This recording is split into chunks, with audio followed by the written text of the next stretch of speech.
Nama saya Agustina Gresiviani dari lingkungan Maria Stasi Gisting. Saya akan storytelling tentang kisah Pater Leo Deon dan SCY. Jadi di belakang saya ada patung Pater Leo Deon. Kalian kenal tidak dengan Pater Leo Deon? Pasti kalian kenal ya dengan Pater Leo Deon. Nah, saya akan menceritakan tentang kisah Pater Leo Deon. Jadi di Prancis dulu kala ada suatu kebobrokan. Anak-anak disuruh bekerja di suatu pabrik-pabrik. Pemerintah hanya mau imam yang mengabdi kepada negaranya. Ada banyak bruder, suster, romo, dan frater hidupnya semakin tidak suci. Dan di situ ada seorang imam yang bernama Pater Leo Deon. Dia sendiri sudah merasakan banyak hal kesedihan dari negaranya. Dan dia berusaha semaksimal mungkin untuk membuat negaranya tersebut semakin lebih baik. Dia sudah mencoba banyak hal rohani yang ditawarkan kongregasi pada saat itu, akan tetapi banyak yang tak pas di hati. Dan pada akhirnya dia memutuskan untuk membaktikan diri pada hati kudus Yesus. Setelah itu dia mendirikan Oblat Hati Kudus Yesus. Dia mendirikan Oblat Hati Kudus Yesus ketika umurnya yang ke-34 tahun.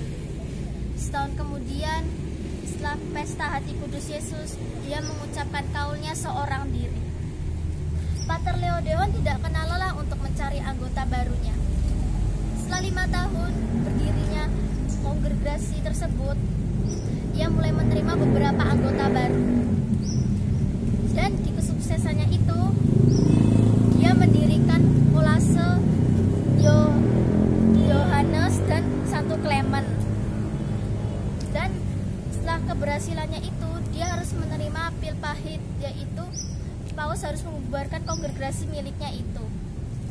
Akan tetapi, Pater Leo Deon bukanlah orang yang gampang menyerah.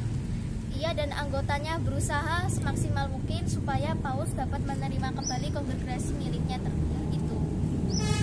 Dan beberapa saat kemudian, pada akhirnya Paus pun menerima kembali kongregasi miliknya itu. Tidak sampai di situ juga,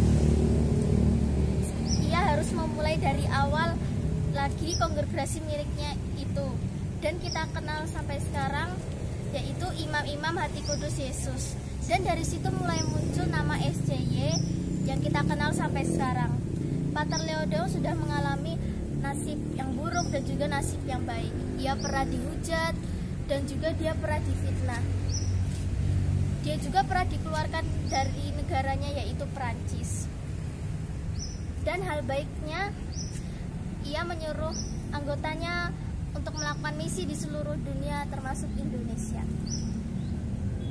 Pater Leo Deon meninggal ketika umurnya yang ke-84 tahun. Dan kata terakhir yang ia ucapkan sambil menunjuk patung Hati Kudus Yesus, ia berkata, "Untuk dia aku hidup dan untuk dia aku mati." Sekian dari saya, terima kasih.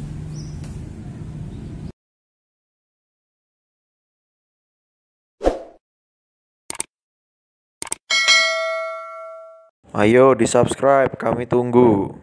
1, 2, 3. Nice.